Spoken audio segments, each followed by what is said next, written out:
반갑습니다. 실전 모의고사 2회 풀이해보도록 하겠습니다.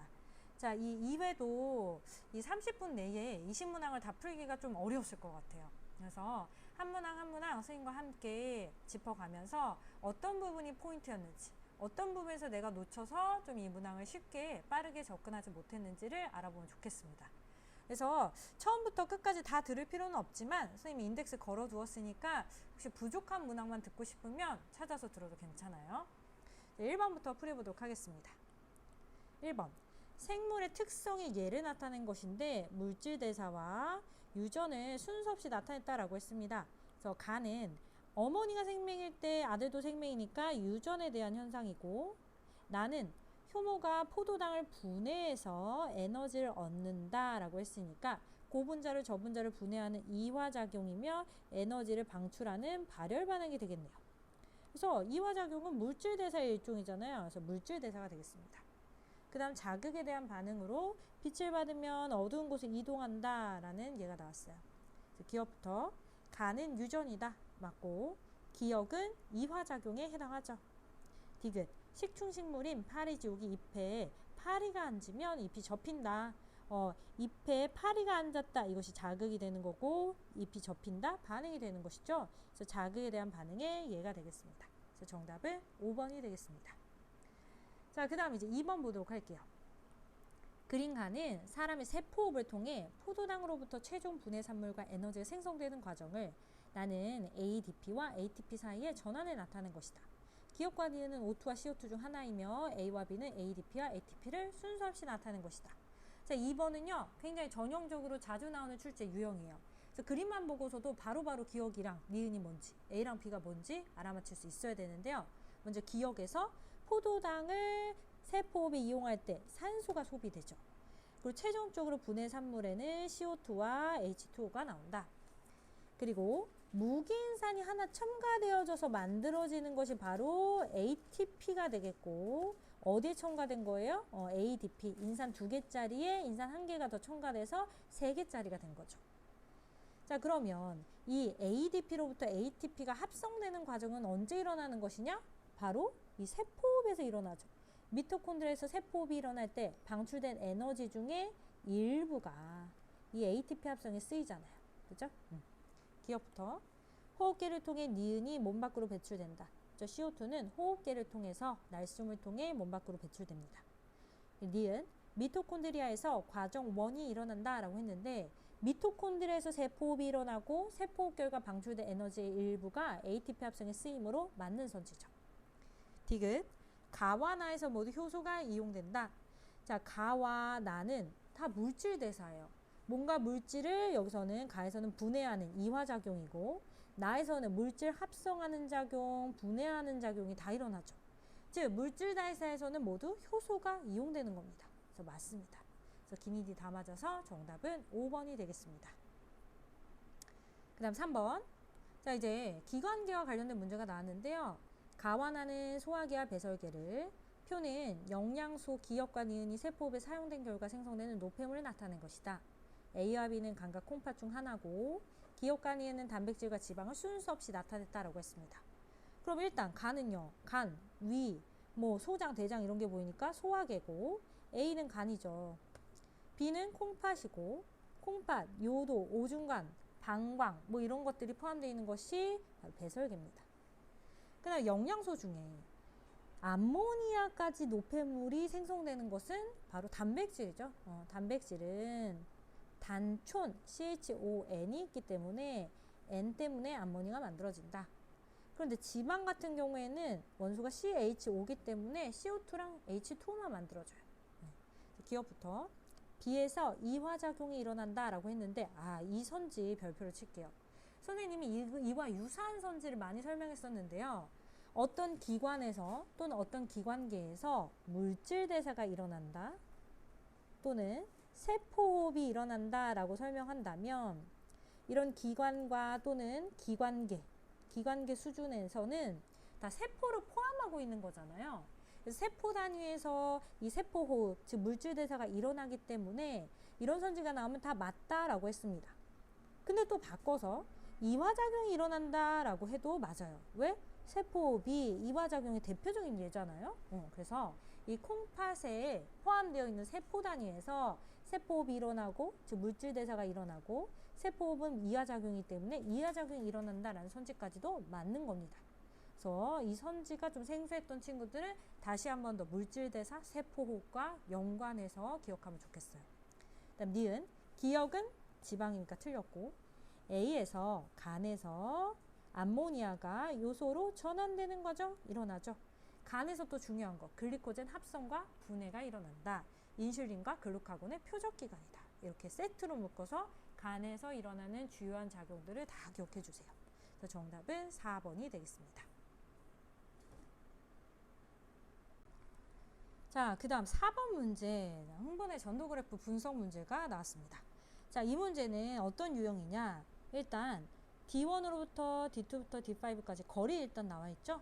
그리고 기억의 역치상의 자극을 줬는데 그 기억이 D1과 D5 둘 중 하나고요.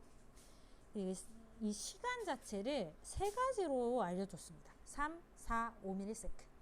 1과 2는 각각 A의 니은과 B의 디귿 중 하나이다 라고 했네요. 그럼 A의 니은과 B의 디귿은 뭐냐? 바로 A의 경우는 A의 D2 또는 D4고, 그죠?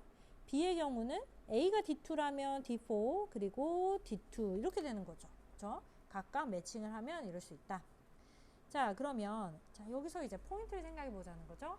선생님은 항상 흥분의 전도 그래프 분석 문제를 풀 때는 포인트 첫 번째가 플러스 30이나 마이너스 80이 되는 지점이 있다. 그래서 여기 마이너스 80이 아주 중요한 포인트가 되겠죠. 그럼 T1 값은 TA 플러스 TB로 나타내는데 지금 TB 값을 그래프에서 읽어보면 각 지점에 자극이 오고 나서부터 특정 막전위를 나타낼 때까지 마이너스 80 나타낼 때까지 걸린 시간이 3입니다. 3. 그러면 4ms일 때 2지점과 5ms일 때 1지점은 둘 다 TB 값이 3으로 동일해요. 근데 4ms일 때는 TA가 1이 되는 것이고 5ms일 때는 TA가 2가 되는 것이죠. 자, 그럼 어떻게 우리가 해석을 해볼 수가 있느냐? T 값이 각각 1 또는 2가 되는 지점이 A의 D2, D4 또는 A의 D2, B의 D4 또는 A의 D4, B의 D2에 각각 있어야 된다는 거죠. 그렇죠? 그래서 첫 번째 경우나 두 번째 경우에서 각각 1과 2가 나오는 경우가 있는지를 보면 되는 거예요. 그럼 우리가 이거에 대한 힌트를 어떻게 얻느냐? 전도 속도로 봐야 되죠. A와 B에서 전도 속도가 각각 2와 3이다. 그러면 각각 이 구간을 가는데 걸린 시간을 써보면 2, 1, 1, 1이고요. 다음 B에서는 3분의 4, 3분의 2, 3분의 2, 3분의 2가 되겠죠. 자, 첫 번째 경우를 해봅시다.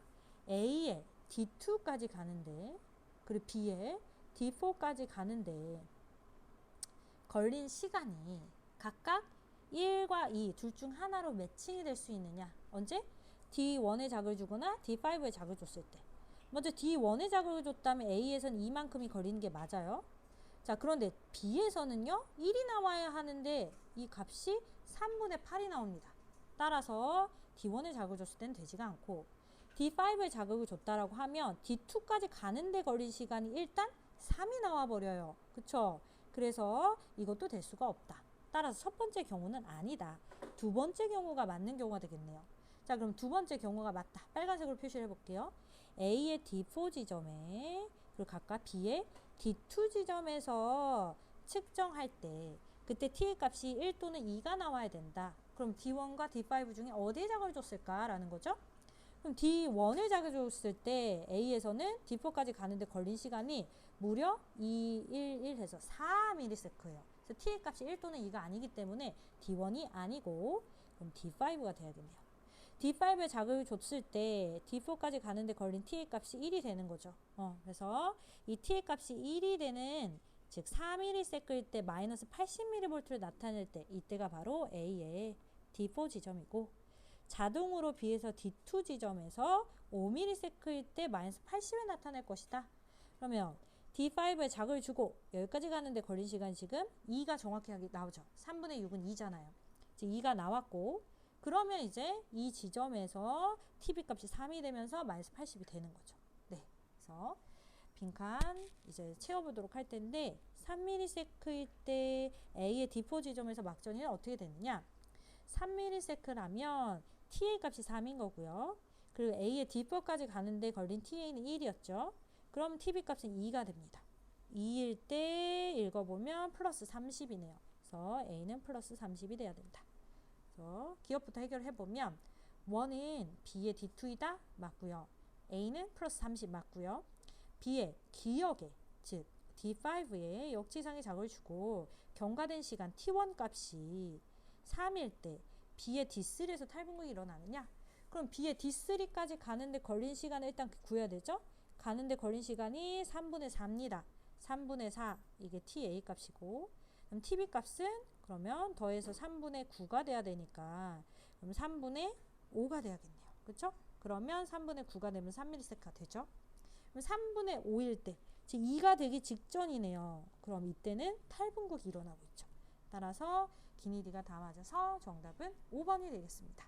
네, 그래서 이 문제 그렇게 어렵지 않게 풀 수 있었을 것 같아요. 그래서 혹시 이 문제에서 궁금한 점, 질문이 있는 친구들은 꼭 수강후기나 게시판에 남겨주시면 좋겠습니다. 그 다음 이제 5번 문제 풀어보도록 할게요. 그림가는 심장박동을 조절하는 교감과 부교감 신경이 A와 B에 연결된 경로인데 리을을 자극했을 때 그때 활동전이 발생 빈도가 나와 같이 변했다.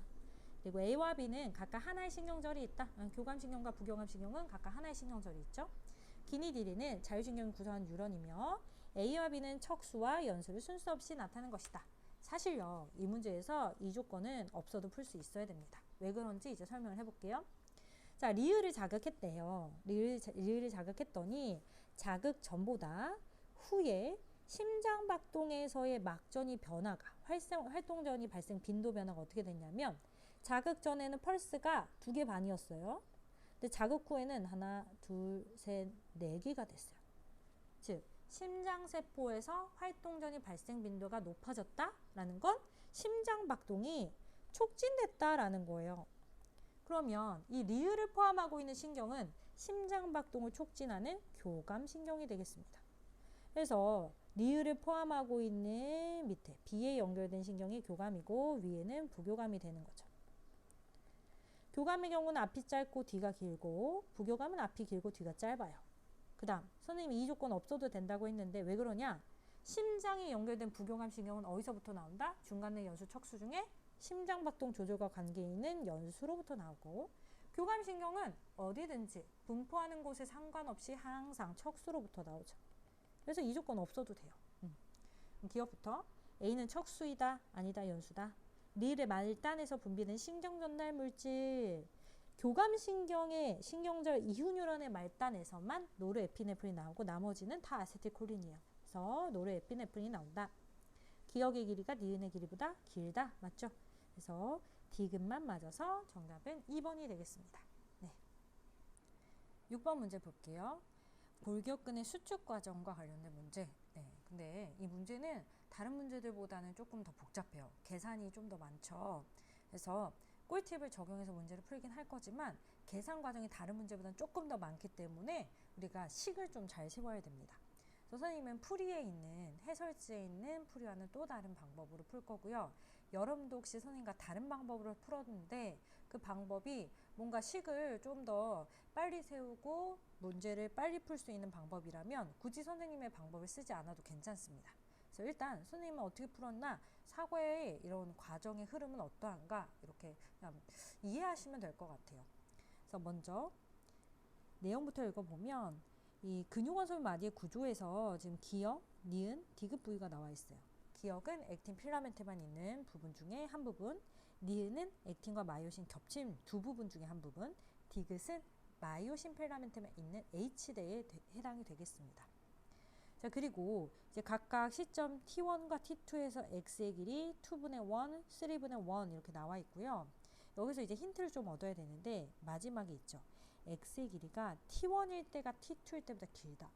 그럼 T1에서 T2로 갈 때 X가 짧아졌다는 얘기이므로 근육은 T1에서 T2로 갈 때 수축합니다. 그리고 1과 2에는 모두 액틴 필라멘트가 있다라고 했는데 액틴 필라멘트가 있는 부분은 기역, 니은, 디귿 중에 기역과 니은이죠. 그렇죠? 기역에는 액틴 필라멘트만 있고 니은에는 액틴과 마요신 같이 있습니다. 자, 그럼 자동으로 디귿은 3번이 돼야 되겠네요. 그렇죠? 자, 그러면 이제 여기서 우리가 근수축시 이때 길이 변화에 대해서 다시 한 번 더 생각해 볼 필요가 있는데요. 지금 2분의 1이 T1에서 T2로 갈 때 감소했습니다. 그 얘기는 기역과 니은 중에 우리 수축할 때 기역의 경우는 수축할 때 감소하죠. 액틴 필라멘트가 마요신 필라멘트 사이에 미끄러져 들어올 때 이 기역의 길이는 감소해요. 그런데 니은의 길이는 이 겹친 구간의 길이는 증가한단 말이에요. 따라서 2와 1 둘 중에 하나가 기역이고 니은인데 증가하는 값이 아래에 있어야겠고 감소하는 값이 위에 있어야지만 T1에서 T2로 갈 때 그 값이 감소하게 되겠죠. 따라서 2가 니은이고 1은 기역이 되겠습니다. 그죠? 그래서 1은 기역이다. 그래서 디귿분의 기역이 3번분의 1번이 되겠습니다. 자, 그러면 이제 식을 본격적으로 세워봐야 돼요. 네, 여기서는 일단 변수 재르는 게 포인트입니다. 선생님은 T1일 때 옆에다 좀 쓸게요. T1일 때의 길이를 각각 기역, 니은, 디귿이라고 쓸 거예요. 각각 기역, 니은, 디귿의 길이를 그대로 나타낸 거죠. 그럼 T2일 때는 근육의 원소면 마디가 마이너스 x만큼 감소했다라고 했을 때 그때 기역의 길이도 마이너스가 되는데 2분의 x죠. 그죠? 마이너스 x는 아니고 2분의 x. 그리고 니은의 길이만 증가를 하는데 2분의 x만큼 증가. 디귿의 길이는 감소를 하는데 근육 원소면 마디처럼 x만큼 감소합니다. 자, 이 내용은 어디서 얘기했죠? 꿀팁이죠. 이 내용은 꿀팁이다. 꿀팁을 적극적으로 여기서 활용을 해야 됩니다. 자, 그리고 나서 이제 지금 선생님이 이렇게 나타낸 거의 포인트는 뭐냐? T2에서도 기역, 니은, 디귿으로 나타냈다는 겁니다. 네, 이게 포인트예요.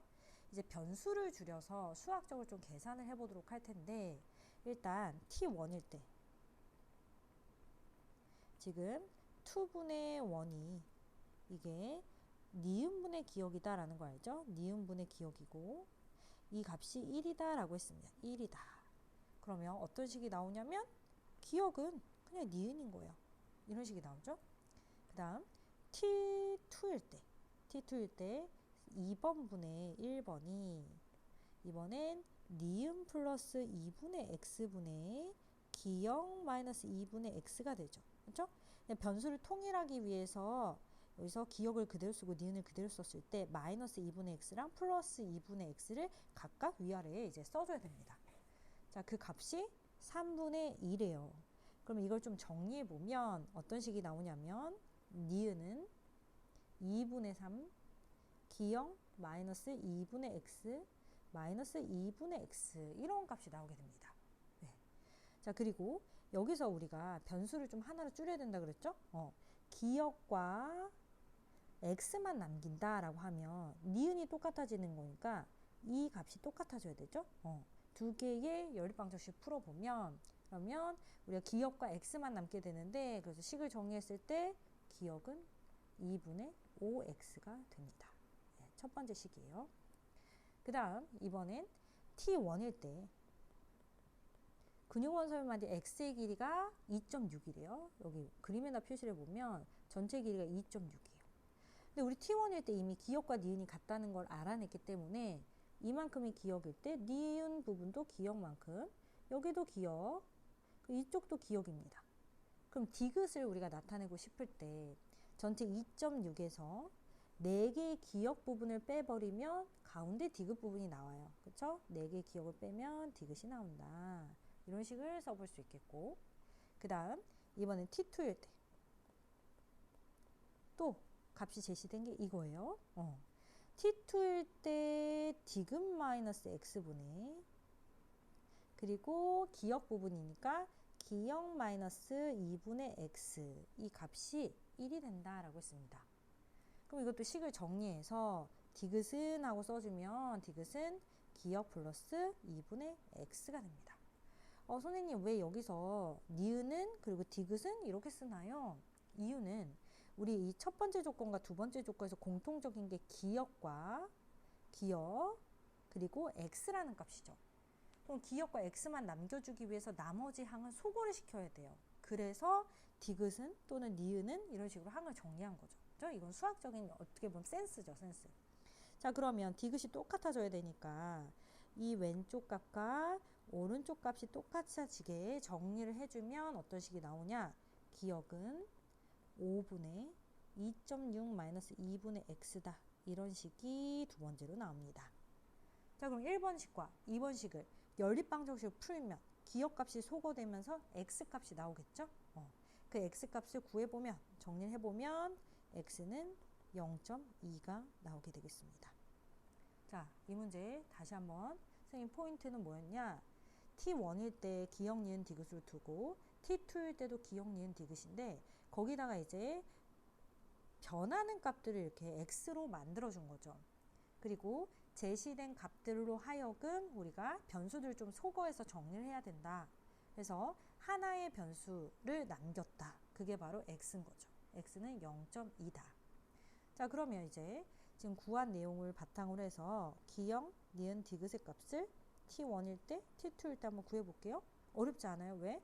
T1일 때 기역의 값이 2분의 5x다 라는 거 구해냈죠. 그렇죠? 그럼 이걸 대입해보면 0.2를 대입했을 때 0.5가 됩니다. 기역과 니은이 T1일 때 똑같으니까 니은도 0.5. 그렇죠? 그리고 디귿의 경우는 T1일 때 2.6에서 4개의 기역, 즉 2.0을 빼주면 돼요. 그래서 0.6이 나와요. 그리고 나서 이제 T2일 때 값은 뭐 대입해서 풀어도 되지만 더 쉬운 방법이 있죠? 어떻게? x가 0.2인데 기역의 값은 T1에서 T2로 갈 때 마이너스 2분의 x니까 마이너스 0.1 하면 되죠? 0.4. 기역과 니은의 합은 액틴 필라멘트 자체의 길이니까 변함이 없어야 돼요. 또는 플러스 2분의 x 했을 때 0.1이니까 0.6 이렇게 해도 되죠. 두 개를 더한 값이 1.0, 1.0 해야 된다. 이런 식으로 풀어도 되고 또는 플러스 2분의 x가 돼야 되니까 0.6이다. 이렇게 풀어도 되죠. 그 다음 이렇게 갈 때는 마이너스 x만큼이잖아요. 즉 마이너스 0.2만큼이 되겠습니다. 그래서 0.4 이렇게 쓰면 되겠죠. 그럼 전체 x의 길이도 어떻게 되느냐? 원래 2.6이었는데 마이너스 x만큼이니까 2.4가 돼야겠죠. 그럼 기역부터 풀어보면 1번이 기역이다 라고 했는데 네, 1번은 기역 맞습니다. 그럼 T1일 때 니은과 디귿의 합분의 기역의 길이 이렇게 했는데 니은과 디귿을 더하면 0.11이고 기역은 0.5니까 11분의 5가 돼야 되겠죠. 디귿 T2일 때 x의 길이는 2.4니까 이것도 틀렸어요. 그래서 정답은 1번이 되겠습니다. 그래서 이 6번 문제 좀 계산이 복잡해요. 그리고 선생님과 다른 방식으로 풀었을 수도 있는데요. 선생님은 선생님 사고 회로에 따라서 이렇게 풀었습니다. 변수들을 좀 소거해서 결과적으로 x값을 구해내고 그리고 d니 d에서 이 각각의 t1일 때 t2일 때 값을 구해낼 수 있다. 네, 이렇게 풀었습니다. 자, 그럼 이제 조금 이번 페이지는 조금 쉬운데 7, 8, 90번도 풀어보도록 할게요. 자, 먼저 지금 이 그래프를 해석할 때 항상 중요한 건 뭐뭐에 따른 뭐뭐다. 뭐뭐에 따른 뭐뭐다. 이렇게 나오잖아요. 우리가 삼투압 그래프에서 x축 값이 원인이고 y축 값이 결과라는 거. x축 값이 원인이고 y축 값이 결과라는 거예요. 그러면 이 x축 값에 해당하는 기역 또는 니은은 둘 중에 뭐냐? 혈장 삼투압과 전체 혈액량을 매칭을 해야 되는데요. 이 혈장 삼투압을 높였다라고 했을 때 이게 원인이 되어서 x축 값이 높아졌다, 커졌다라고 할 때 그때 y축 값이 어떻게 될 것이냐. 혈장 삼투압이 높아졌다는 것은 체액의 농도가 증가했다는 거예요. 그러면 ADH 농도는 어떻게 될까요? 혈장 삼투압이 증가했다? 체액의 농도가 증가하니까 수분이 부족하겠죠. 수분 제압을 촉진시켜야 되므로 ADH 증가할 거예요. 그리고 체내 수분이 부족한 상태이기 때문에 갈증 정도도 증가할 겁니다. 즉 혈장 삼투압은 이 y축 값인 ADH나 갈증과 비례하는 값이어야 되는 거예요. 그 다음 생각해 볼게요. 전체 혈액량이 증가했다면, X축 값이 증가했다면 이 말은 체내 수분량이 증가했다라는 거거든요. 그럼 체내 수분이 많은데 굳이 재흡수할 필요 없죠? 그래서 콩팥에서 수분 재흡수를 촉진하는 ADH 분비는 감소해야 됩니다. 그 체내 수분이 많은데 뭐하러 이제 갈증이 나겠어요? 갈증이 안 나겠죠. 그렇죠? 그래서 이 전체 혈액량은 ADH나 갈증과는 반비례 상황이 되어야 됩니다. 따라서 지금 니은의 경우는 비례 관계이기 때문에 이건 혈장 삼투압이 돼야 되겠고, 그 다음 얘는 반비례 관계잖아요. 기억은. 그래서 전체 혈액량이 되겠습니다. 기억부터.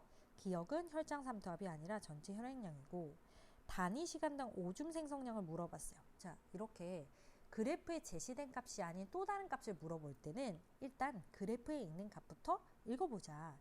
ADH 농도 값을 읽어봤을 때 P1이 안정 상태보다는 더 높아요. 그럼 수분 재흡수가 P1에서 더 많이 일어난다는 것이고, P1에서 더 수분 재흡수를 많이 하면 오줌은 덜 생성되겠죠.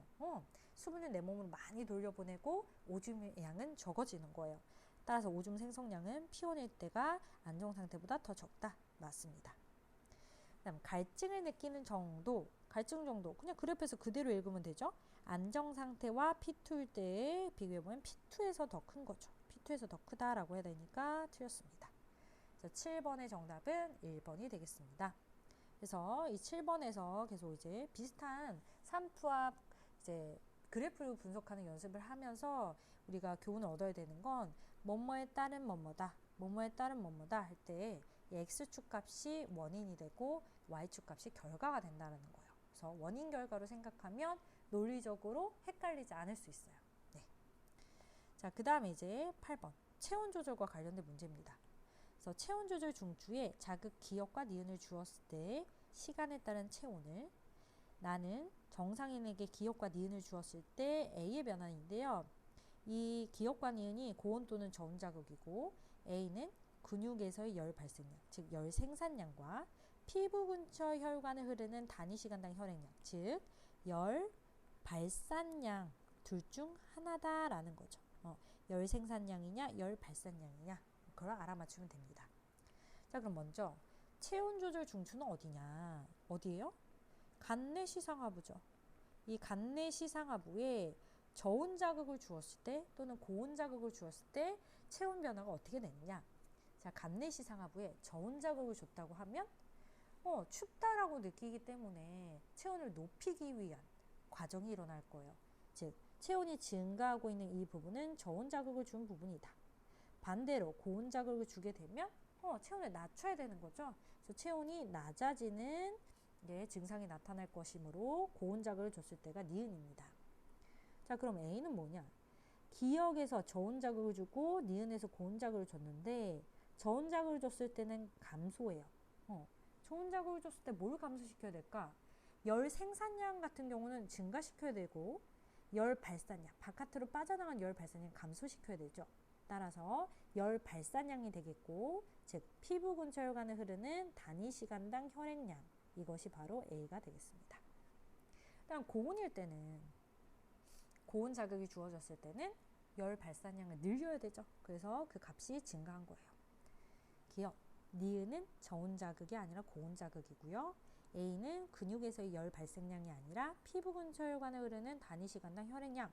그리고 디귿, 사람의 체온 조절 중추에 기억을 주면, 저온 자극을 주면 체온을 높이기 위해 피부 근처 혈관이 수축하겠죠. 즉 열 발산량을 줄인다 이 얘기예요. 그래서 맞습니다. 그래서 열 발산량을 줄이기 위해 피부 근처 혈관이 수축한다. 자, 그래서 정답은 2번이 되겠습니다. 네. 그 다음 이제 9번. 자, 질병이 나왔습니다. 질병과 병원체와 관련된 문제인데요. 먼저 결핵의 경우는 세균에 의한 질병, 독감은 바이러스에 의한 질병, 말라리아는 원생 생물에 의한 질병이 되죠. 자, 그러면 일단 감염성 질병이다. 병원체에 의한 질병은 다 감염성 질병이에요. 그래서 결핵, 독감, 말라리아 다 감염성 질병이고, 병원체가 원생 생물에 속한다. 바로 말라리아에 대한 설명. 독립적으로 물질 대사를 한다. 즉 생물이냐 물어보는 거거든요. 그래서 결핵, 세균에 의한 질병, 그리고 원생 생물, 말라리아가 바로 독립적으로 물질 대사라는 병원체가 원인인 경우예요. 그래서 결핵과 원생 생물이다. 그래서 헷갈리지 마세요, 여러분. 세균도 생물이기 때문에 독립적으로 물질 대사합니다. 그러면 바이러스는요? 숙주세포 내에서만 물질 대사를 할 수 있죠. 독립적으로 못하죠. 그래서 바이러스 빼고 나머지 생물들은 다 독립적으로 물질 대사를 할 수 있다. 자, 그럼 결핵은 2가지 동그라미, 말라리아 3가지 동그라미, 독감의 경우는 1가지만 동그라미예요. 그래서 특징을 2개 갖는 것이 결핵, 3개 갖는 것이 말라리아, 1개 갖는 것이 독감이 되어야겠네요. 기억, A의 치료에는 항생제가 사용된다.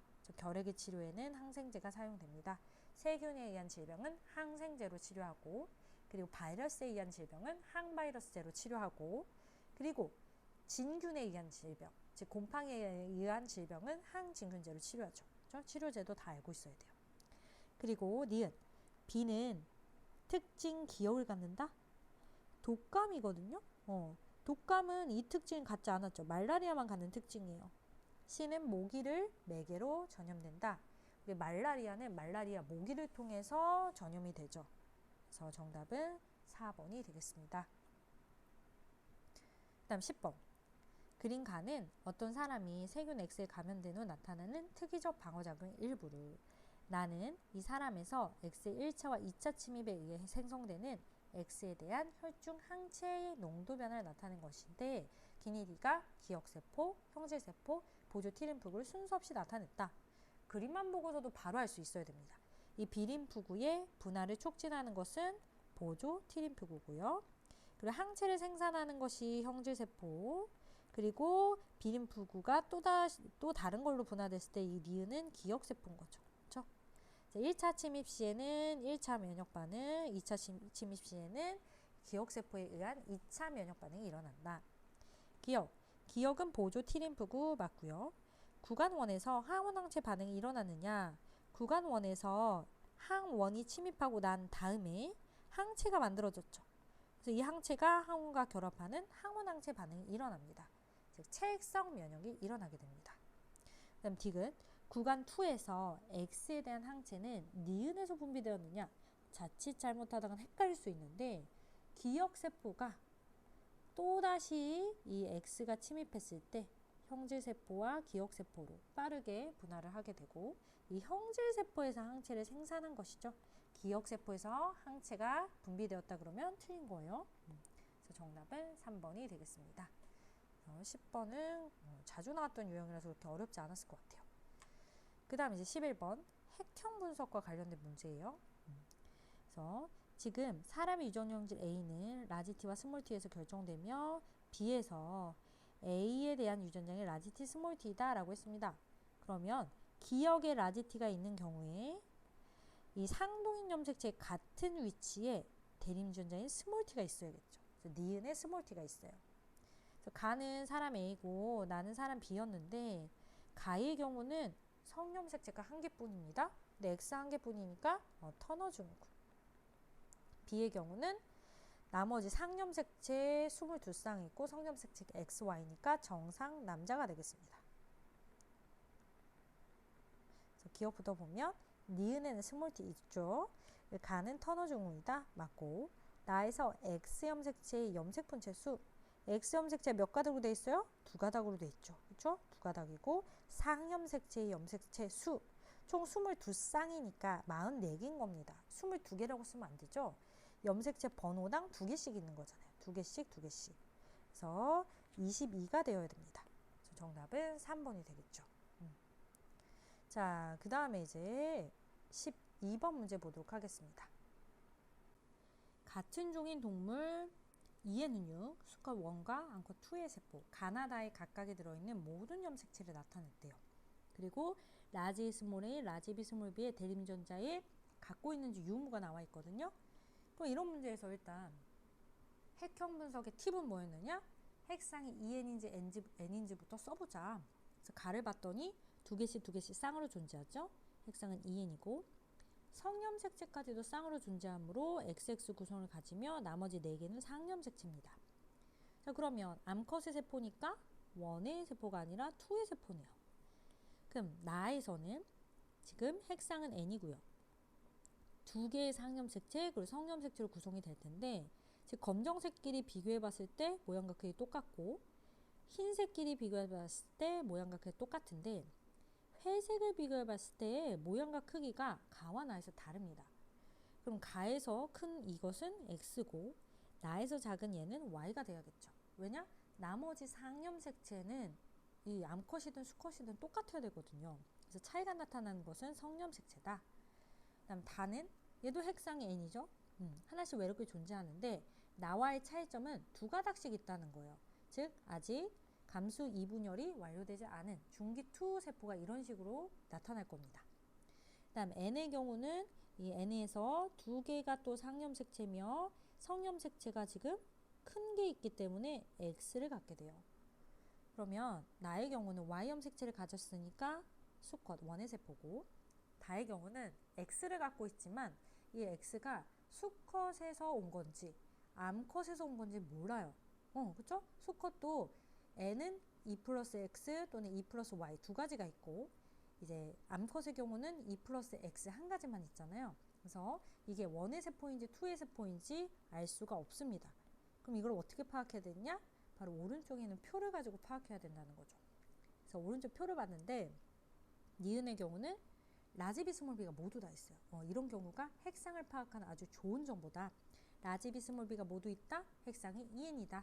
그래서 서로 다른 대립 유전자를 가지면 핵상이 2n이므로 2n인 세포 가가 되겠습니다. 그럼 가는 2의 세포였죠. 그리고 지금 G1기가 되겠네요. 복제 전이니까요. 그러면 이 2 세포로부터 가의 세포로부터 우리가 유전자형을 유추해낼 수 있어요.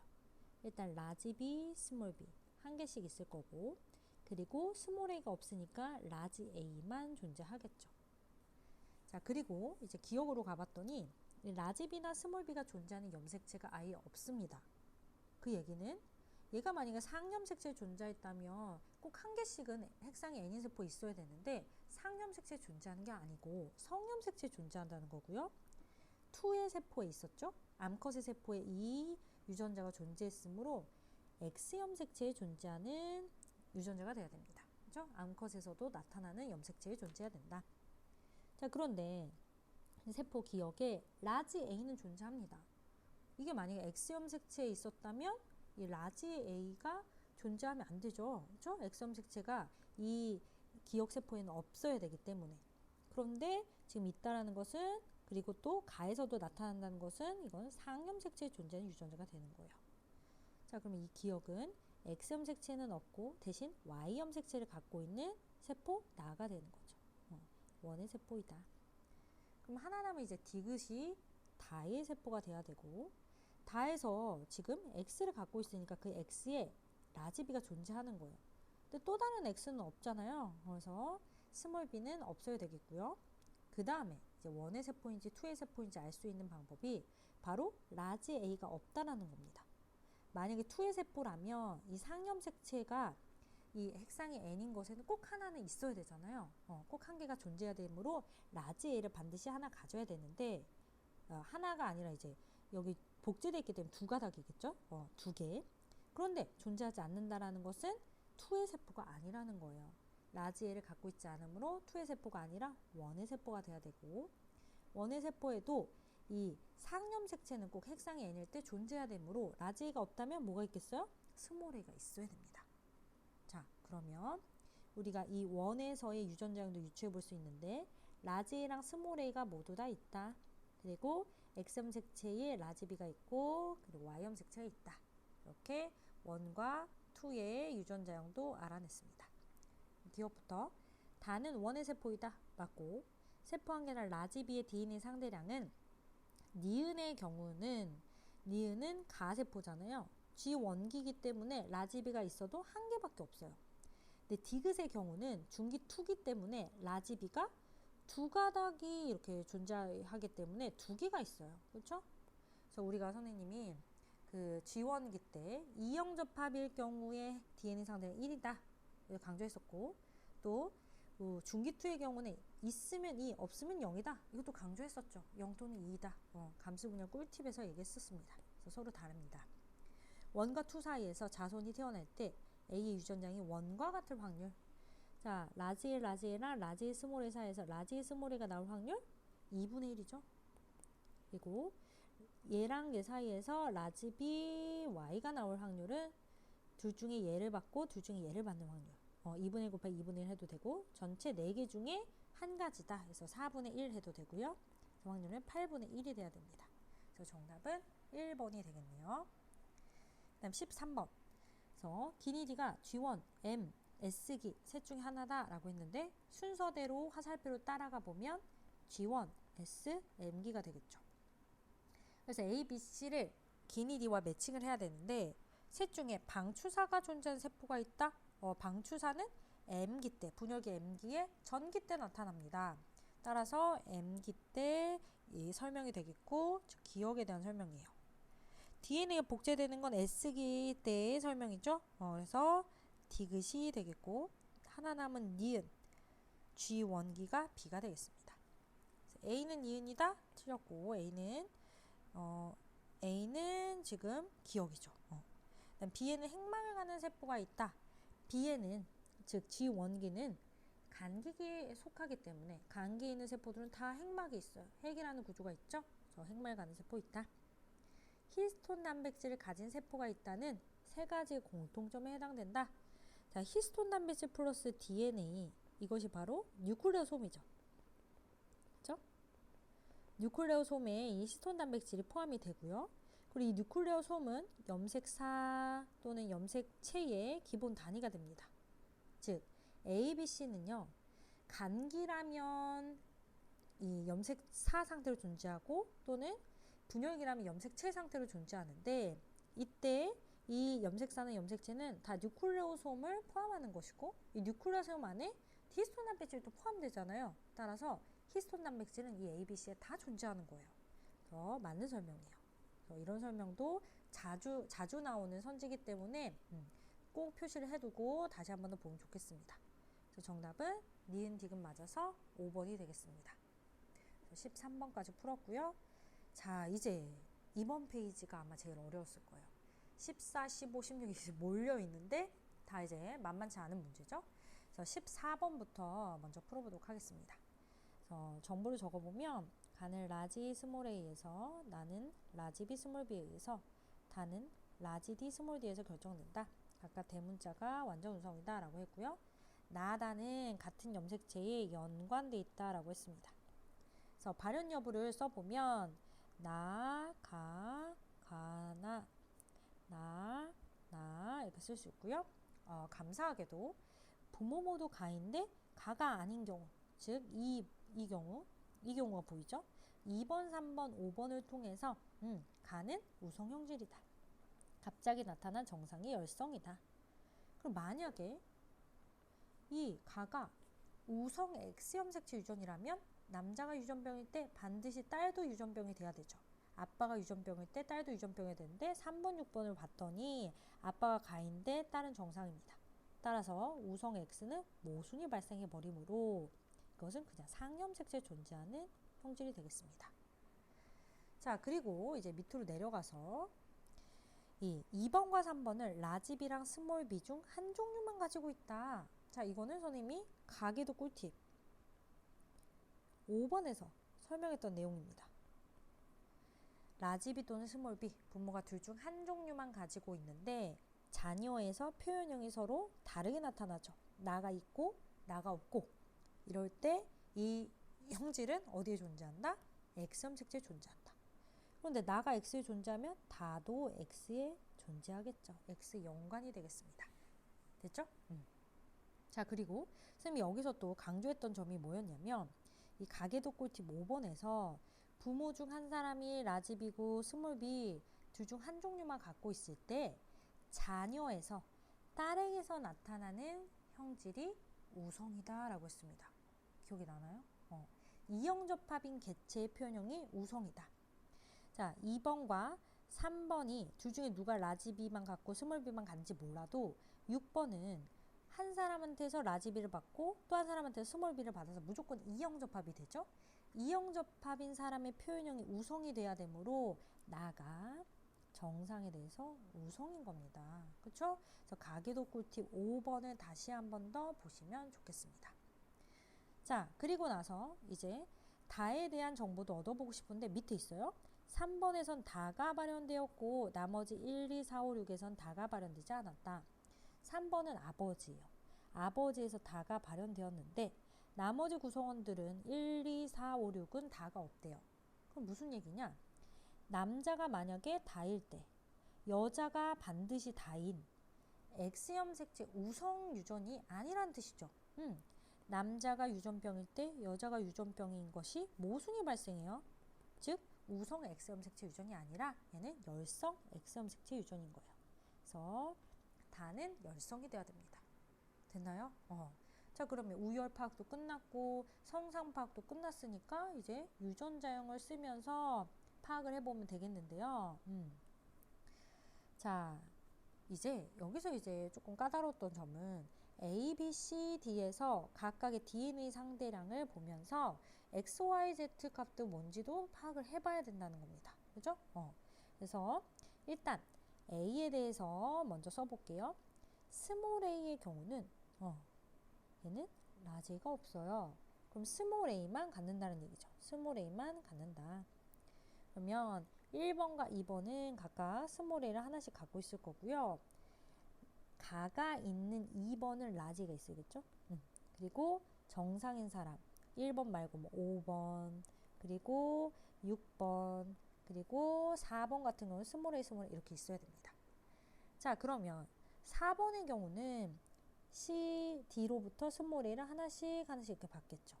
아까 1번도 B로부터 스몰 a 하나 더 받아야 되므로 B에도 스몰 a가 있고요. 자, 그러면 라지 A 그리고 라지 A는 B에서부터 올 수밖에 없고 그 다음 이 B에서 라지 A 값이 1이 돼야 된다는 거 알 수 있습니다. 그 다음 C에서의 라지 값이 뭔지 모르겠는데 D에서에는 1이 있대요. 그러면 라지 A 스몰 a가 되겠고 그럼 이 C에서 뭘 갖고 있을까? 만약에 갖고 있지 않는다를 가정해보면 Z값이 이거 다 더해서 4해야 되니까 3이 돼야 돼요. 근데 2개 이상은 가질 수 없잖아요. 따라서 얘는 0이 아니라 반드시 1개는 있어야 된다. 여기 스몰액이 이미 있기 때문에 나머지 1개만 더 가지면 되는 거죠. 그럼 Z값이 2가 되어야 된다라는 거 알 수 있습니다. 자, 그러면 여러분 이 첫 번째 값은 다 만족을 했죠. A는 끝났고요. B를 이제 보는 거예요. B에 대해서 봤더니 이 D의 경우는 라지 B만 2개 가집니다. 이게 무슨 뜻일까? 라지 B를 2개 가진다? X염색체에 연관되어 있는데 X염색체 존재하는 라지 B가 2개다? X가 2개인 여자다라는 거죠. 이쪽이 남자가 되겠습니다. 자, 그리고 이 C는 남자인데 라지 B랑 라지 D가 없어요. 그러면 스몰 b, 스몰 d가 연관되어 있고 나머지 Y염색체 이렇게 되어야겠죠. 자, 3번으로부터 좀 정보를 얻어볼게요. 3번의 경우는 나다가 다 있습니다. 그럼 라지 B랑 스몰 d 연관인 남자고 이건 엄마한테부터 오니까 엄마 이렇게 되어야겠죠. 그죠? 자, 4번의 경우는 어떻게 될까? 4번은 아빠한테서 스몰 b, 스몰 d를 항상 받아요. 근데 나가 있어야 되니까 라지 B가 있는 염색체를 엄마로부터 받아야 됩니다. 그죠? 자, 그리고 다는 없어야 되니까 정상이 있어야 돼요. 이게 어머니로부터 받은 염색체가 돼야 되는 거죠. 그래서 어머니 이렇게 완성이 됐습니다. 자, 그 다음에 이제 왼쪽으로도 가볼까요? 1번의 경우는 지금 나는 가지면서 그리고 다는 정상이어야 되니까 이렇게 갖는 남자가 돼야 됩니다. 그러니까 엄마한테서부터 왔겠죠. 그러면 A랑 B 중에 둘 중에 누가 엄마일 것이냐? 엄마라면 라지 B를 가져야 되는데 스몰 a의 경우는 라지 B가 없단 말이에요. 스몰 b만 가져요. 따라서 A는 이 스몰 a는 엄마가 아니라 아빠고 이쪽이 엄마가 돼야 돼요. B가 엄마입니다. 따라서 엄마한테 라지 B, 라지 D를 받았고 엄마는 이용 접합이어야 되겠네요. 라지 B, 라지 D가 한 개씩이다. 그럼 나머지는 스몰 b, 스몰 D가 있어야 된다. 자, 그리고 아빠의 경우는 스몰 b랑 라지 D가 연관되어 있는 거죠. 이렇게 됐습니다. 자, 그러면 딸인 2번의 경우는 어떻게 될까요? 딸인 2번의 경우는 스몰 b, 라지 D를 아빠한테서부터 받고요. 그 다음 나는 없어야 되기 때문에 그럼 스몰 b만 가져야 되겠죠? 그래서 이 염색체를 엄마로부터 받습니다. 스몰 b, 스몰 d. 자, 그러면 이제 5번 갑니다. 5번은 둘 다 정상이니까 스몰 b, 라지 d, y가 돼야겠고요. 6번의 경우는 아빠한테서 일단 라지 b, 스몰 d를 받고 엄마한테서는 스몰 b 뭐를 받아야 되는데 다에 대해서 정상이어야 되니까 스몰 b, 라지 d를 받았을 거예요. 그래서 완성 다 됐습니다. 자, 기억부터 다는 우성형질이다? 아니죠. 열성형질이고요. C의 가의 유전자형과 4번의 나의 유전자형이 모두 이형접합이냐? C의 가의 유전자형 라지의 스몰의 이형접합 맞고 4번의 나도 이형접합입니다. 맞아요. 디귿 유괴 동생이 태어날 때 가나다 중에 다만 발현될 확률이다 라고 했네요. 그럼 가에 대해선 정상이어야 되니까 스몰 a, 스몰 a여야 하고 나는 정상이면서 다만 나타내야 되니까 스몰 d만 또 가져야겠어요. 그래서 얘는 동시에 고려해야 되는 상황이죠. 자, 그러면 2번에서는 라지 스몰 a고 2번 3번에서는 가를 갖고 있지만 밑에 이제 스몰 a를 줄 수 있어야 되잖아요. 5번, 6번에게. 그래서 또 3번도 라지 스몰 a요. 그럼 2번, 3번 사이에서 스몰 a, 스몰 a가 나올 확률은 4분의 1이네요. 곱하기 스몰 b만, 스몰 d만 나타날 확률은 지금 그림에서 보면 얘랑 얘를 받을 수밖에 없죠. 즉, 네 가지 중에 한 가지다. 또는 2분의 1 곱하기 2분의 1 해서 4분의 1이 돼야 되겠습니다. 그래서 4분의 1 곱하기 4분의 1, 16분의 1이네요. 정답은 5번이 되겠습니다. 그래서 이 문제도 A, B, C, D 부모들을 유추해야 된다는 점에서 조금 까다로울 수 있지만 차분히 이렇게 퍼즐 맞추듯이 하다 보면 또 꿀팁을 섞어서 쓰다 보면 풀 수 있는 문제였어요.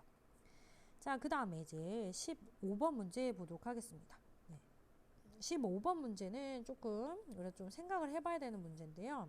그래서 가는 네 쌍의 대임전자 A, B, D, E 그리고 A와 B는 3번의 연관, DY는 9번에 연관되어 있다라고 했습니다. 두 개씩 연관이고 총 4쌍인 거예요. 그래서 다인자 유전이라서 대문자에 의해서 표현이 나타나며 지금 유전자형이 4성잡종의 PQ 사이에서 자녀가 태어날 때 자녀에서 최대 표현형은 4가지다 라고 했습니다. 그럼 선생님, 우리 3성잡종까지는 다인자 꿀팁에서 했는데 4성잡종이고 2개씩 연관이면 어떻게 해요? 문제풀이하는 방법은 똑같습니다. 어떻게? 선생님이 대문자 수만 남기고 생식세포에서 대문자 수를 가지고 표를 그려라 라고 했었죠. 똑같이 하면 됩니다.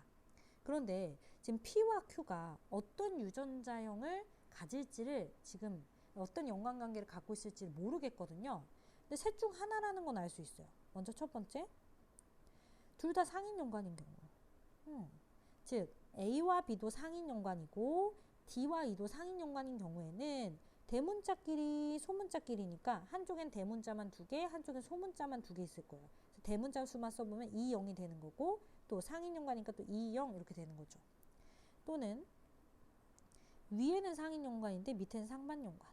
그러면 2, 0이고 대소문자 섞여 있는 경우니까 밑에는 1, 1이 되겠죠. 세 번째, 위에가 상반이고 밑에가 상인 연관인 경우 그러면 1, 1, 2, 0 이렇게 됩니다. 자, 그럼 첫 번째 경우에서는 지금 생식세포 속에 대문자 수가 0, 2, 4가 나오고 1대 2대 1이죠. 두 번째 경우에서는 1 아니면 3이 나오고요. 이게 1대 1이죠. 세 번째도 1 아니면 3이 나오고 1대 1이 됩니다. 그렇죠? 1 아니면 3. 자, 그러면 우리가 첫 번째끼리 만약 교배를 했다라고 했을 때 1번끼리 1번과 1번 사이에서는 몇 가지가 나올 것이냐? 표를 간단하게 또 그려보면 0, 2, 4, 0, 2, 4죠? 그죠? 생식세포 속의 대문자 수가 각각 0, 2, 4니까 0, 2, 2, 4, 4, 4, 6, 6, 8에서 0, 2, 4, 0, 2, 4, 6, 8 총 5가지가 나와버립니다. 근데 우리는 4가지가 나와야 되죠? 그러면 이 첫 번째 경우는 탈락인 거예요. 1번끼리는 아니다. 그러면 이제 2번끼리거나 3번끼리를 해볼까요? 2번끼리거나 또는 3번끼리. 왜 선생님이 이걸 똑같은 걸로 묶었느냐? 생식세포에서 대문자 수가 나오는 게 똑같잖아요. 그러니까 어차피 결과 똑같을 거예요. 2번끼리 또는 3번끼리 또는 2번과 3번 사이에서 이것도 가능하죠. 2번과 3번 사이에서.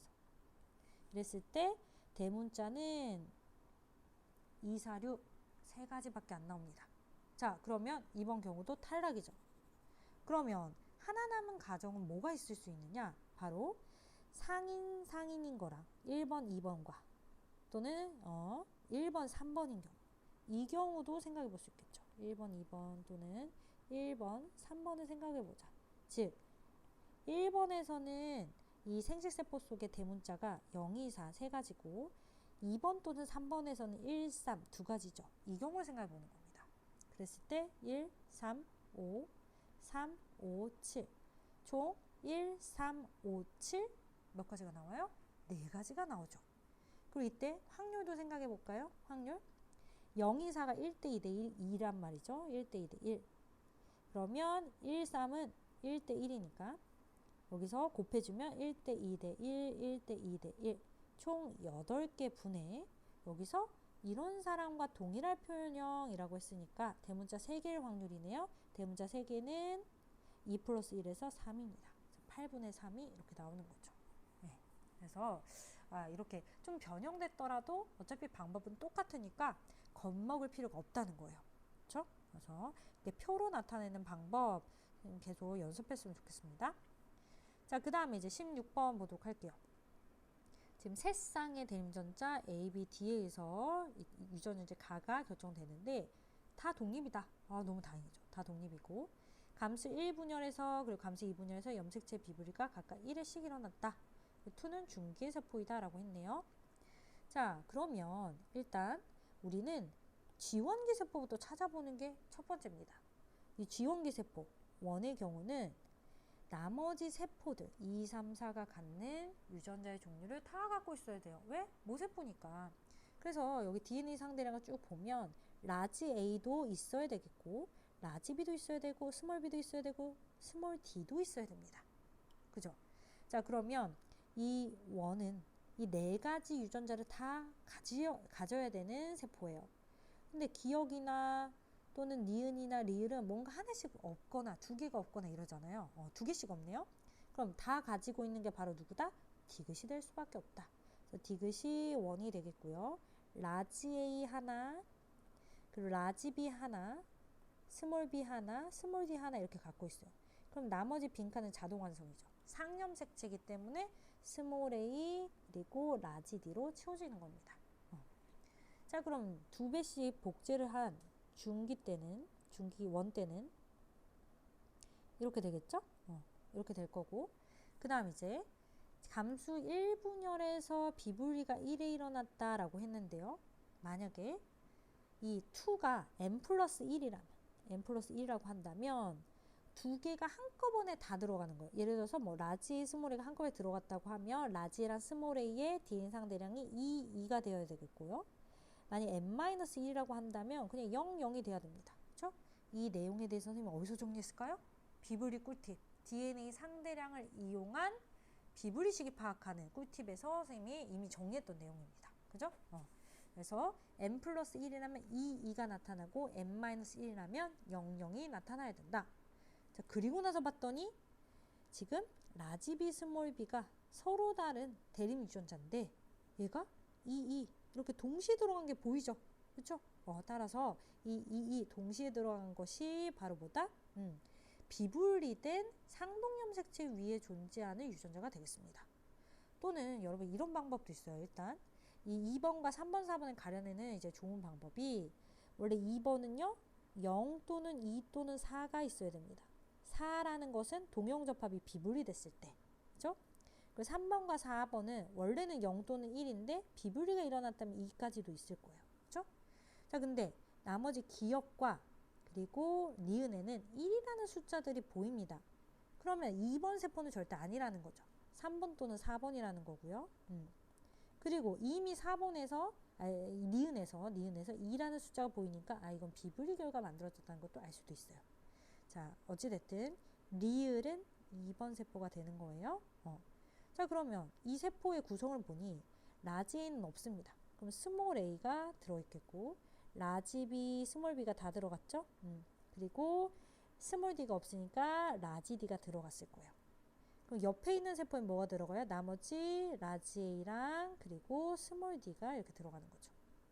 자, 그럼 3번은 어떻게 되느냐? 3번은 얘네들을 각각 한 개씩만 가지면 돼요. 스몰 a, 라지 b, 스몰 b, 라지 d 이렇게 되고 4번의 경우는 이제 여기서 자, 어떤 일이 일어날 것이냐 바로 이 니은의 주목을 아까 하자라고 했는데 라지 a가 2개 들어가는 사태가 발생을 했다.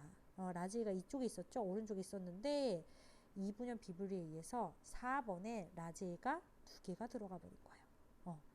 그러면 나머지 스몰 d는 하나씩 이렇게 들어갔어야겠죠. 그렇죠? 자, 그러면 자, 이제 니은이 아까 4번이 되겠고 4번. 기억이 3번이 되겠네요. 너무 복잡하게 썼죠. 글씨 너무 작게 쓴 것 같아요. 또 여러분 알아볼 거라고 믿고 밑에 이제 선제 볼게요. 기억. 4번은 니은이다. 4번 니은 맞습니다. 3번은 감수 1분열 비분리와 2분열 비분리가 모두 일어났다? 아니죠. 3번은 1분열 비분리만 처음에 일어났고 2분열 비분리 오른쪽에서 일어났으니까 2분열 비분리까지는 안 일어났다. 3번에서 라지 B는 한 개 있죠. 그리고 또 3번에서 라지 D도 한 개 있습니다. 4번에서 라지 A는 2개 있는 거죠. 2개. 그래서 1이다. 맞습니다. 4번이 정답이 되겠네요. 그래서 이 문제에서 다시 포인트가 되는 것은 1분열 비분리 결과 만들어진 이 중기투세포는 n 플러스 1이라면 2, n-1이라면 00을 가질 것이다 라는 거죠. 그렇죠? 자, 그리고 이 3번 또는 4번에서 비분리가 일어난 세포를 찾는 것은 쉽다. 어떻게? 원래는 0 또는 1이어야 되는데 2까지 있다면 이건 2분열 비분리 결과 만들어진 거다. 그리고 그 유전자가 라지 A였기 때문에 라지 A가 있는 쪽 오른쪽에서 비분리가 일어났다는 걸 알아낸 거죠. 네, 그래서 조금 고난이도의 문제 16번까지 풀어봤습니다. 자, 이제 조금 더 마음을 편하게 먹고 17번부터 가보도록 할게요. 자, 다음은 생물 사이의 상호작용 가나다에서 나와 있는데요. 상리공생, 분서, 텃세를 나타낸 것입니다. 그래서 먼저 가부터 보면 흰개미가 사상균에게 집을 제공하고 또 사상균은 흰개미에게 배설물을 분해해서 먹이를 제공한대요. 서로 윈윈이니까 상리공생. 개체군 간의 상호작용이 유형이 되겠고요. 붉은 어깨검정새 암컷들은 같은 종인데 즉 개체군 내의 상호작용인데 다른 암컷들의 정착을 방해하기 위해서 매우 공격적인 노래를 부른다. 같은 종인데 이 안에서 텃세를 부리는 거죠. 저 텃세. 다른 개체 침입을 적극적으로 막는 행동, 텃세가 되겠습니다. 그다음 솔새는 서로 경쟁을 피하기 위해서 활동량을 나누어서 산다. 나누어서 사는 거 분서가 되겠고 개체군 간의 상호작용이 유형이죠. 기억. 가에는 손해를 보는 종이 있다. 상리공생은 둘 다 윈윈이니까 틀렸고 나는 개체군 사이의 상호작용에 얘에 해당한다. 나는 개체군 내의 상호작용 유형이죠. 틀렸고 다는 분서의 A다. 이건 맞죠. 그래서 정답은 2번이 되겠습니다. 자, 그 다음에 이제 방형구가 또 나왔는데요. 이것도 방형구 꿀팁을 꼭 떠올리셔야 돼요. 방형구 꿀팁. 방형구 꿀팁을 이용해서 쉽게 풀 수 있는 문제다. 그래서 먼저 가에서 종 A, B, C의 개체수가 나와 있는데 개체수의 합은 130입니다. 개체수의 합분에 특정 종의 개체수 곱하기 100을 하면 상대 밀도가 나오죠. 그래서 130분의 65 곱하기 100 하면 50, 130분의 26 곱하기 100을 하면 20%, 그리고 나머지 이제 30%가 돼야 되는 거죠. 그 다음 여기서 전체 개체가 출현한 방형구 수라고 되어 있네요. 각각의 식물종 A, B, C가 출현한 방형구 수가 나와 있는데 다 더하면 40이고요. 각각의 40분의 18 곱하기 100 하면 이것의 상대 빈도가 돼버려요. 그렇죠? 선생님 이거 꿀팁에서 강조했습니다. 개체가 출현한 방형구 수의 합분에 특정 종의 개체가 출현한 방형구 수 곱하기 100을 하면 상대 빈도가 나온다. 그렇죠? 그래서 꿀팁 쓰면 쉽게 상대 빈도도 구할 수 있습니다. 그래서 45%, 25%, 30%죠. 자, 그러면 이제 기니디가 상대 밀도, 상대 빈도, 상대 피도를 순서 없이 나타낸 것인데요. 먼저 디귿에서 A는 45%를 나타내고 있으므로 이거 상대 빈도구나. 다음 상대 밀도의 경우는 50, 20, 30이어야 되거든요. 그래서 이 60 같은 게 나오면 안 되죠. 그래서 상대 밀도는 니은이 돼야 된다. 50, 20, 30이다. 그리고 오른쪽에도 채워보면 빈칸이 이렇게 되겠죠. 그럼 하나 남은 기억이 상대 피도인데요. A와 B의 상대 피도가 같다? 전체 더해서 100이 돼야 되는데 20씩 나눠 가지면 되겠죠. 그러면 중요치를 한번 구해보자. 중요치가 우점종을 결정하는 중요한 이제 정보잖아요. 중요치는 세 가지 값을 다 더하면 되는 거예요. 그렇죠? 각각 더해서 보면 115 그리고 65 그리고 120이 되겠습니다. 그러면 중요치가 가장 높은 C가 우점종이 되는 거죠. 그래서 기억부터 보면 디귿은 상대 빈도 맞고요. 우점종은 C죠. 지표를 덮고 있는 면적이 가장 큰 종, 그러니까 피도가 가장 큰 종을 찾으면 되는데 상대 피도가 높을수록 피도도 높은 거예요. 둘이 비례하는 값이잖아요. 따라서 피도가 가장 높은 종은 상대 피도가 가장 높은 C가 돼야 됩니다. 그래서 정답은 1번이 되겠습니다. 자, 그 다음에 19번 볼 텐데요. 19번도 자주 나왔던 저 자료 중에 하나인데 선지가 조금 까다롭습니다. 선지를 잘 봐야 돼요. 그래서 가는 총 생산량과 호흡량을 나타낸 것이다. 둘 중에 더 큰 것이 포함하고 있는 총 생산량이죠. 그리고 니은은 호흡량이다. 총 생산량은 순 생산량 플러스 호흡량으로 나타내니까 이 기역과 니은의 차이는 순 생산량이 돼야 됩니다. 오른쪽 나에서 A는 총 생산량이고 B는 호흡량, C는 피식량이 되는 거죠. 다 기억하고 있어야 됩니다. 기억 T1 이후에 A가 감소한다. 총 생산량은 T1 이후에 감소하고 있죠. 맞습니다. 자, 니은과 디귿 잘 봐야 되는데요. T1일 때 C는 이 피식량은 니은, 호흡량보다 크냐 물어보고 있는데요. 지금 이 피식량은 순생산량에 포함되는 값이에요. 근데 T1일 때 순생산량이 니은, 호흡량보다는 더 작죠. 즉, 피식량은 순생산량에 포함되기 때문에 이 피식량이 니은보다 작아야 되는 겁니다. 크다라고 했으니까 틀렸고 1차 소비자의 호흡량을 갑자기 물어봤어요. 자, 1차 소비자의 호흡량은 어디 들어가는 거냐? 자, 생산자의 피식량이 1차 소비자의 섭식량과 같죠? 그리고 이 섭식량은 1차 소비자의 호흡량, 피식, 자연사량, 생장량, 그리고 그 배출량의 합입니다. 그럼 1차 소비자의 호흡량은 결국에 이 C에 포함되는 거예요. 근데 이 C는 또 순생산량에 포함되죠. 그렇죠? 근데 어차피 이 C 값이 피식량에 포함되는 이 호흡량이 C보다는 작을 것이고 이 C는 또 B보다는 작아요. 따라서 이 호흡량이 1차 소비 호흡량이 B보다는 작아야 되는 겁니다. 그래서 기억만 맞습니다. 자, 마지막 문제. 군집 내 탄소의 이동, 그리고 질소 순환 과정이다 라고 했고 A, B, C는 생산자, 소비자, 분해자를 순서 없이 나타냈습니다. 자, 그럼 탄소의 이동을 봤을 때 외부로부터 탄소를 받아들일 수 있는 건 광합성하는 생산자죠. 먹이사슬을 따라서 C에게 이동하고, 즉 생산자가 소비자에게 탄소를 이동해주고 탄수화물을 주고, 그다음 생산자와 소비자의 사체와 배설물 속에 있는 유기물을 분해해서 살아가는 A는 분해자가 되겠습니다. 나는 질소 기체로부터 암모늄 이온이 만들어지니까 질소 고정 과정이고, 이 과정은 질소 고정 세균에 의해서 일어나죠. 니은의 경우는 암모늄 이온으로부터 질산이온이 만들어지는 질산화 작용이고, 얘도 마찬가지 질산화 세균에 의해서 일어납니다. 기억은 세균에 의해 일어난다. 기억력 모두 다 세균에 의해 일어나죠.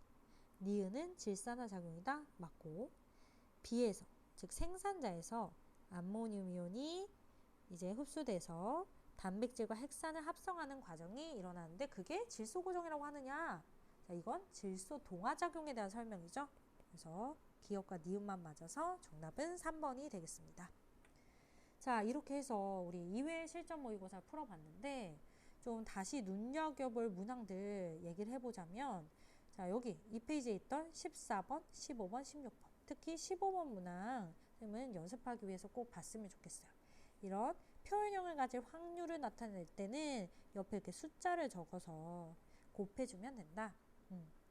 자, 그리고 또 12번 문제도 좋았던 것 같고요. 자, 그리고 앞서서 여기 흥분의 전도 그래프 분석 문제, 그리고 골격근의 수축 과정 문제. 네, 이 문제는 좀 신선했죠? 그래서 좀 헷갈렸던 문항 위주로 해서 다시 한 번 더 정리를 해보면 좋을 것 같습니다. 그럼 너무너무 고생 많았고요. 질문이 생기면 언제든지 수강욱이나 댓글에 달아주시면 되겠습니다. 고생 많으셨습니다.